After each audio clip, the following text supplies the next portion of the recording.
par rapport à comment il se présente. Et il y a certains paramètres pour évaluer ça. Donc tout ça était bien concentré. Le signe plutôt, ce sont les différents paramètres qu'on prend pour voir si la personne est stable par rapport à la santé. C'est bon, c'est bon.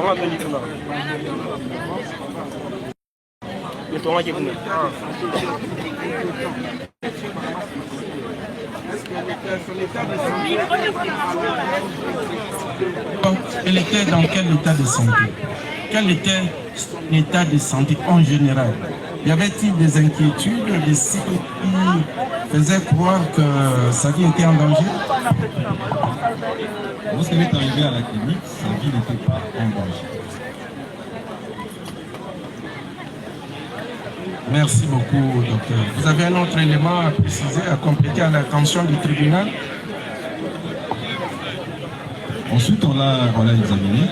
Peut-être que ça viendra dans les questions d'après.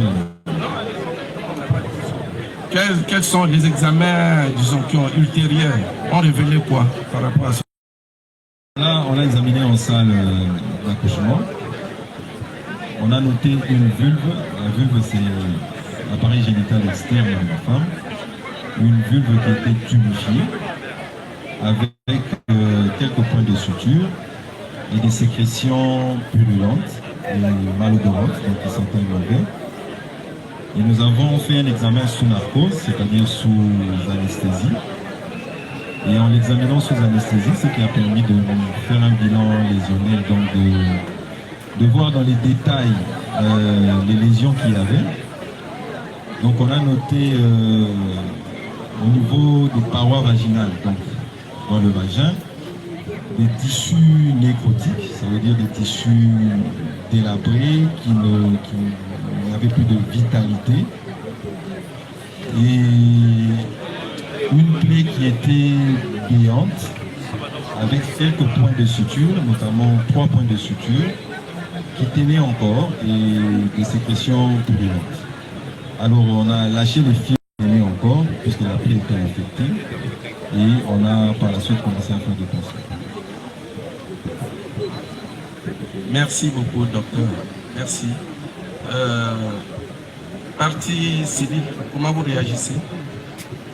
Oui, réagissez brièvement par rapport aux déclarations du médecin. D'abord, au moment où il a reçu la victime et puis les examens ultérieurs, vous réagissez? Ne plaidez pas. Non, nous avons une question posée au médecin. À faire poser, allez-y. Bon, nous voulons que les médecins experts qui comparaient nous disent la patiente a été internée chez eux 3 jours depuis qu'elle était arrivée et elle était dans les urgences. En lui posant la question de savoir quelle était sa situation, il dit qu'elle était bonne. Mais comment elle devrait être internée aux urgences durant 3 jours alors qu'elle n'avait aucun problème? Nous voulons qu'il nous donne une réponse succincte à cette propos. Oui, docteur, parce que son état de santé était stable et que sa vie n'était pas en danger, pourquoi vous l'avez placé? Oui, Monsieur le Président. Comme je disais, c'était une plaie infectée. Donc une plaie infectée, on ne la suture pas, on ne la répare pas tout de suite. Donc on a lâché le fil qui tenait encore. Et si elle est restée aussi longtemps, c'était pour faire des pansements pour que la plaie bourgeonne, c'est-à-dire que la plaie devienne réparable. C'est ce qu'on a fait hier.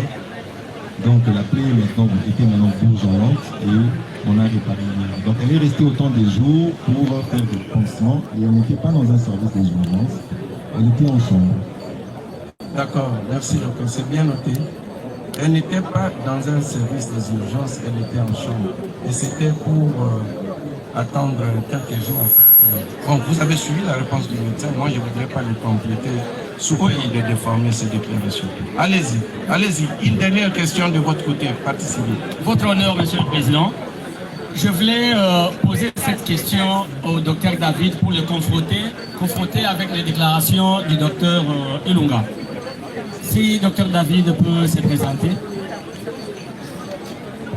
Ok, est-ce que vous c'était docteur David? Oui. Monsieur David. La question est celle-ci. Vous pouvez répondre de là où vous êtes. Nous avons tous entendu à l'audience du 30 que c'est pratiquement impossible qu'une puisse intervenir dans pareil cas avec le produit anesthésique. En rapport avec ce que l'expert si présent vient de nous relater, quelle est la réaction du docteur David? Parce que de l'autre côté, on a intervenu avec le produit anesthésique. Quelle est sa réaction? Docteur David, Docteur David, vous pouvez réagir par rapport à la question. Monsieur le Président, est-ce qu'il peut répondre pour que je saisisse bien sa question? Nous avons entendu tous que pareil cas de notre cliente, on ne peut pas intervenir sous produit anesthésique, que ce soit local, que ce soit général, que ce soit n'importe quel produit relatif. Mais tout de suite là, nous venons d'entendre chez l'expert qui sont intervenus avec le produit anesthésique. Quelle est la réaction du docteur David? Merci beaucoup, Monsieur le Président. Je vais répondre à la question de notre confrère en disant nous avons intervenu à deux moments différents d'abord. Si on paralyse la femme avec un anesthésique pour accoucher, on va faire du mal, on va tuer cet enfant-là. Parce qu'on a besoin que le muscle de l'utérus se contracte pour pousser le bébé. Et si on donne l'anesthésie et qu'il n'y a pas une autre méthode en dehors de la césarienne pour sauver cet enfant-là, on l'a tué, on l'a fait du mal et on serait imputé de cette vie-là. Deuxièmement, je me demande si pour faire des soins vulvaires que le médecin confrère qui se tient là, qui est de ma corporation, parce qu'il est médecin comme moi, qu'il me dise s'il faut l'anesthésie pour faire les soins vulvaires, qui est le travail des infirmiers. Ok, c'est bien noté. Attendez d'abord, il a répondu à votre question. Non, il y a une autre question complémentaire, s'il vous plaît. Mais il a également, dans la réponse, posé une question à son médecin. S'il vous plaît, maître. Laissez d'abord, on va revenir vers vous. Maître Yassine, on va revenir. Docteur Ilunga, votre monsieur David le prévenu, qui est médecin du gouvernement, vous pose la question de savoir, moi je ne sais pas répéter cette question, est-ce qu'il faut utiliser vous pouvez répondre, docteur. Faudrait-il utiliser l'anesthésie pour faire des soins vulvaires qui sont faits par l'infirmière? D'accord. Un peu de mots, ce n'est pas une confrontation avec lui, mais nous voulons juste voir des éléments, des éclairages. Oui, monsieur le Président. Il ne s'agissait pas de soins vulvaires, donc c'est un examen physique lorsqu'il est arrivé pour l'examiner. Or, il ne s'agissait pas de soins vulvaires, c'était un examen physique. Lorsqu'elle est arrivée, il fallait l'examiner. Or, elle ne supportait pas la douleur, elle ne supportait pas qu'on touche le cycle lésionnaire. Donc pour l'examiner, il fallait faire une narcose. Donc c'est une forme d'anesthésie pour pouvoir l'examiner. Mais par la suite, lorsqu'elle est restée en hospitalisation, pour qu'on fasse le pansement. Le pansement était fait par les infirmières, elle est à ma gauche, mais ce n'était pas fait sous l'anesthésie. Mais l'anesthésie, c'était pour l'examiner. On l'a examiné sous narcose. On fait ça, examen sous narcose. Monsieur le Président. D'accord. Oui, docteur. Réagissez, oui, monsieur parce qu'il s'agit d'un médecin comme moi, je vais réagir. Vous allez me donner raison tout à l'heure. La dame n'a plus de douleur d'accouchement. La dame, elle est déjà sortie de l'hôpital. Pour un simple examen physique banal, on doit la soumettre sous produit anesthésique. Mais dites-moi qui était devant les douleurs d'accouchement, qui ne font pas intervenir les douleurs d'anesthésie. Combien j'ai dû souffrir? Merci. C'est bien noté. Maître Yassine. Votre dernière question. Votre attention, s'il vous plaît. Dernière question. Notre délit par le fait que Dr David vient de dire que l'anesthésie a été utilisée après l'accouchement. Or, s'il vous plaît, il ne faut pas vous écarter de faire de la cause. Or, s'il vous plaît, nous ne sommes pas ici en train d'examiner l'erreur ou non commise par le médecin pendant le traitement. Le ministère public a amené M. David devant nous pour faire des tentatives de meurtre, pour faire des tortures, pour faire de... Alors nous risquons de nous éloigner de faire de la cause pour entrer dans... Mais il a donné l'anesthésie, il n'a pas donné ceci. Alors vous et moi, nous ne sommes pas compétents de juger certains actes. Vous allez nous mettre en difficulté. Essayez en posant des questions de rester dans le cadre du dossier qui nous concerne. Okay. Les questions que nous sommes en train de poser, c'est pour éclairer la religion de votre tribunal pour de la faute que le médecin a commise.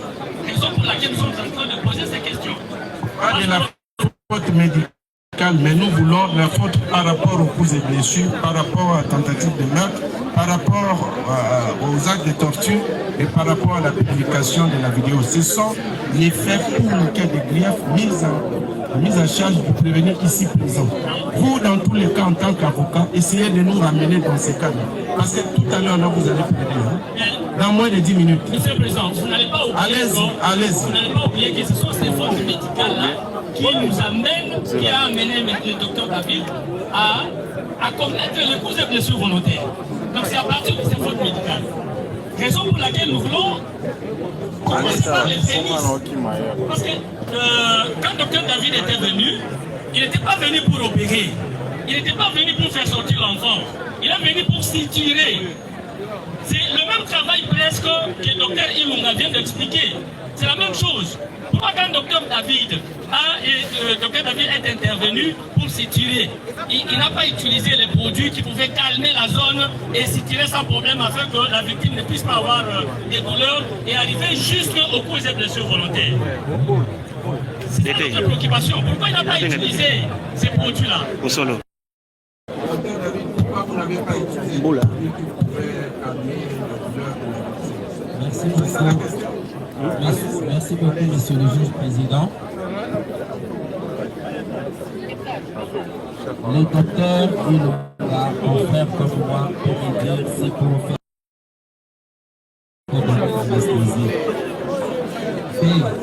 Le docteur, il peut me dire si la suture d'une déchirure cervicale demande le produit anesthésique parce que l'utérus est constitué d'une musculature lisse involontaire et qu'il ne sent pas de douleur quand on les touche. Pourquoi utiliser l'anesthésie? C'est une question que vous proposez pour votre...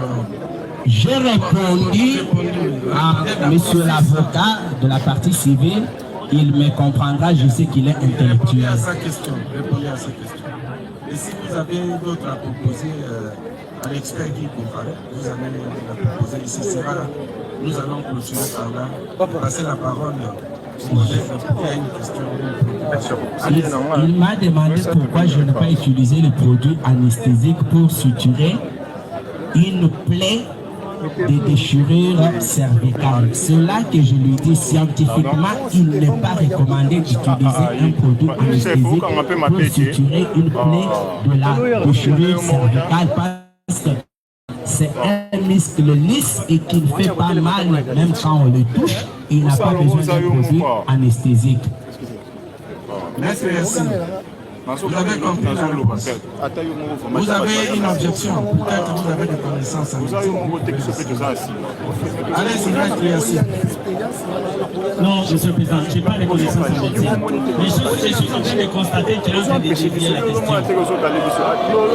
Il vient de vous dire tout à l'heure que pour s'étirer cet endroit-là, l'endroit qui ne fait pas mal, qu'il n'y a pas assez de muscles. Et pourquoi donc ça avait mal quand on l'a suturé? Posez-lui la question. Oui, non, vous allez tirer des conséquences. Merci beaucoup. Merci.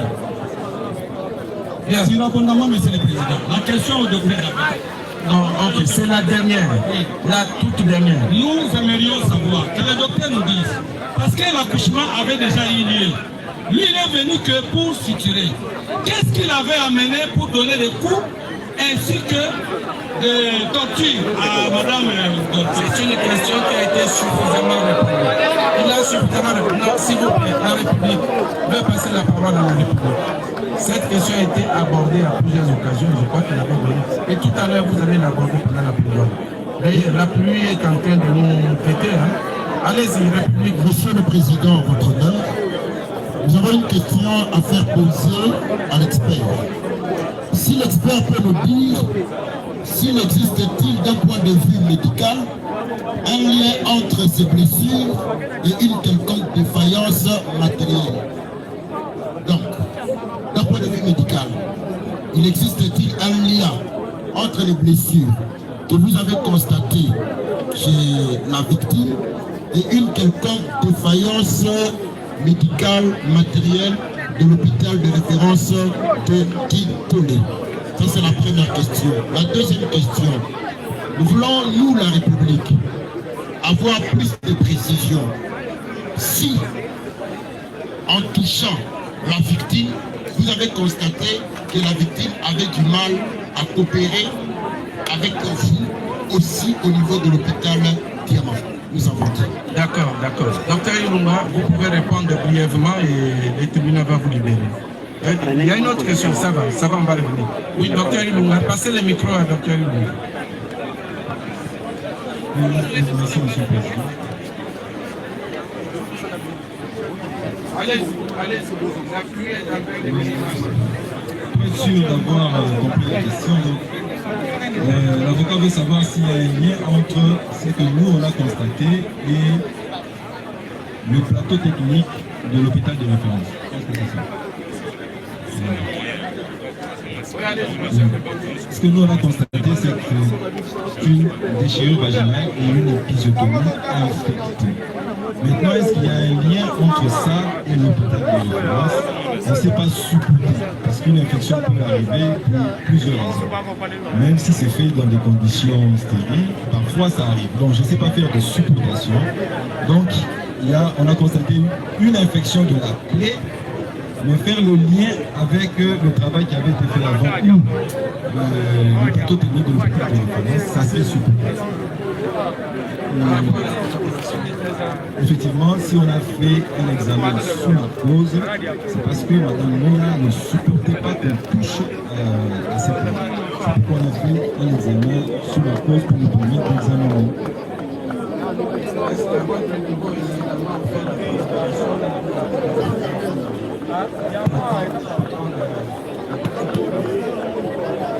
Vous avez répondu à la question. D'accord, c'est bien. République, dernière question, dernière intervention à la République. Merci votre honneur.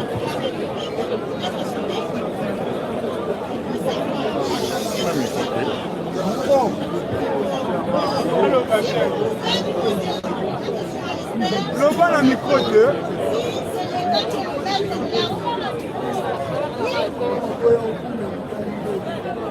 Oui ou non, l'État est maître de l'art. Diplôme. En tant que médecin. Est-ce que l'État dispose des règles et des lois qui sont censées respecter, oui ou non? Est-ce que l'État congolais leur donne comme mission pour ses citoyens? Non. Donnez le micro à docteur. Donnez le micro à docteur. À docteur Ilunga pour répondre à la question. La République, vous pouvez résumer en peu de mots, en des termes clairs, la question que vous souhaitez aujourd'hui. Nous voulons savoir si l'État est le maître de leur diplôme. Et si l'État a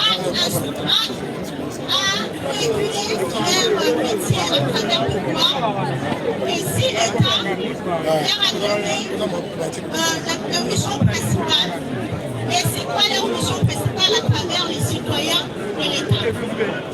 Ok, docteur Ilunga, vous pouvez répondre, vous pouvez lui passer le micro. C'est la dernière intervention. Oui, effectivement, c'est l'État congolais qui nous octroie le diplôme, donc c'est l'État qui émet le diplôme. Et on a un code de déontologie qui nous régit, aussi bien au niveau de l'ordre des médecins qu'au niveau des lois de la République. Et la dernière question, notre mission effectivement, c'est de prévenir les maladies et de prendre en charge la population. D'accord, c'est bien noté. Une autre question?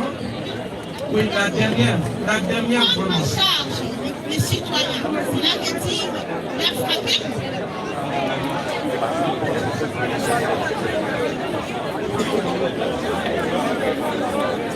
Allez, docteur.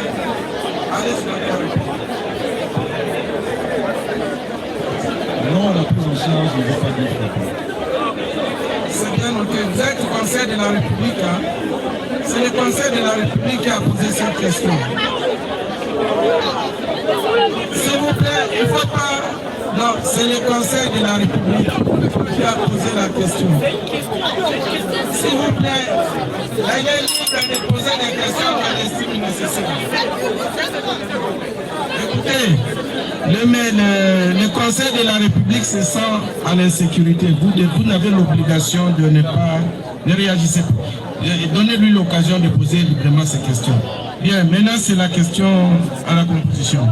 Je crois que le docteur il a répondu à toutes les questions. Merci. Comparé l'expert, docteur Ilunga,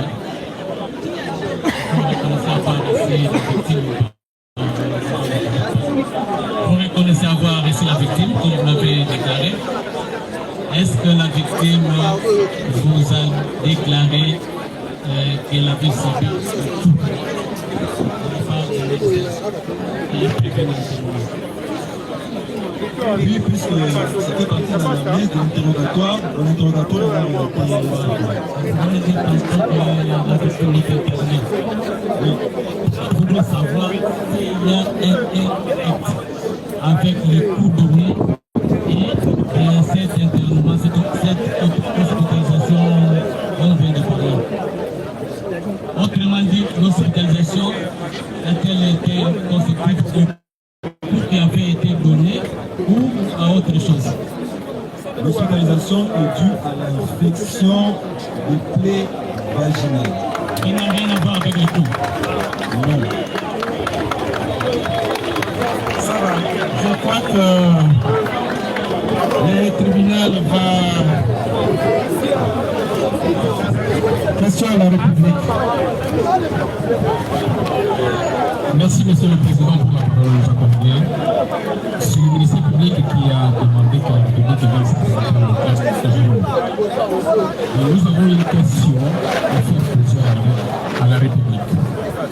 Nous voulons savoir, Monsieur le Président, si la République avait mis à la disposition de l'hôpital général de référence de Kinkole tous les moyens nécessaires pour mener à bon port la gratuité de la maternité. Et ici, les moyens, Monsieur le Président, ça se sous-entend par les matériels, les produits pharmaceutiques, soit les médicaments, et surtout, nous insistons là-bas, la prime des risques. Cette prime, Monsieur le Président, c'est un stimulus. Cette prime, Monsieur le Président, va stimuler, Monsieur le Président, le médecin à recevoir correctement, avec professionnalisme, le patient qui se présente devant nous. Merci beaucoup, Monsieur le procureur, pour la question que vous proposez à la République. S'il vous plaît, maître, vous n'avez pas la parole à la République. Hein? Non, s'il vous plaît, c'est le tribunal. Ça, c'est la question. Le tribunal, d'abord, demande au service de sécurité d'autoriser le départ de Madame Dorcas et de l'équipe médicale de Centre Diamant. Vous pouvez partir, les tribunaux vous libèrent. Quant à la question du ministère public,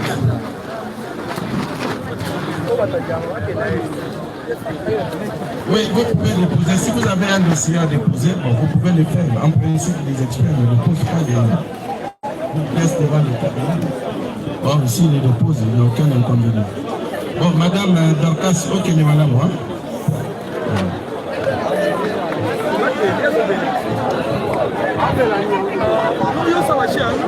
Le tribunal vous remercie pour votre collaboration. Votre attention, s'il vous plaît. Votre attention. Quant à la dernière question de l'organe de la loi. Micro.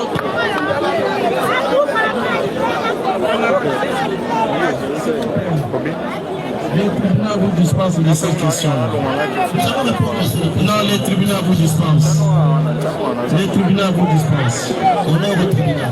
Mais nous avons des éléments de quoi répondre. Donc les tribunaux vous dispensent de cette question quant aux moyens mis à la disposition des tribunaux dans la République. Vous n'êtes pas obligé de répondre. Au besoin, les tribunaux vous demandent de ne pas l'aborder. Ça ne rentre pas. Les tribunaux vous dispensent. Vous avez 12 secondes.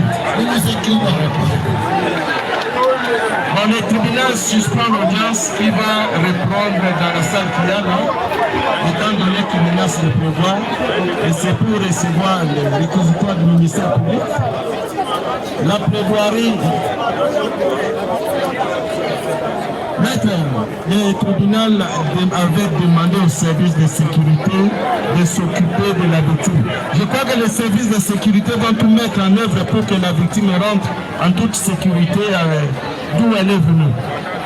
Bien, maître, vous avez 10 minutes. Vos plaidoiristes de l'autre côté. Le ministère public aura 25 minutes pour ces réquisitions. 25 minutes pour la partie civile, 5 minutes pour la République, 25 minutes pour le président.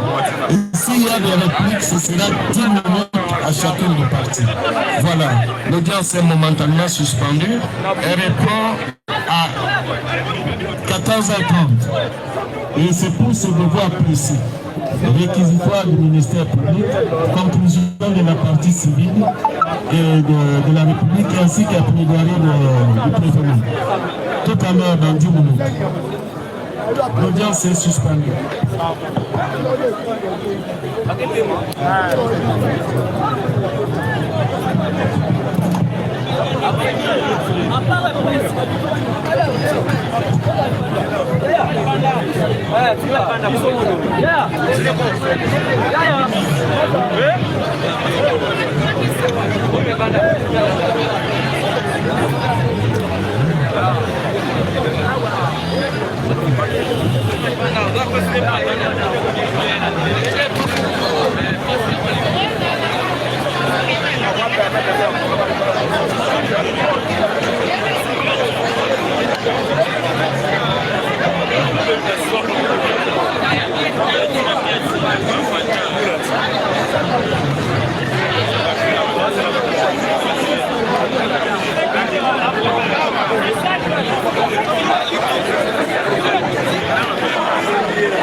Thank you.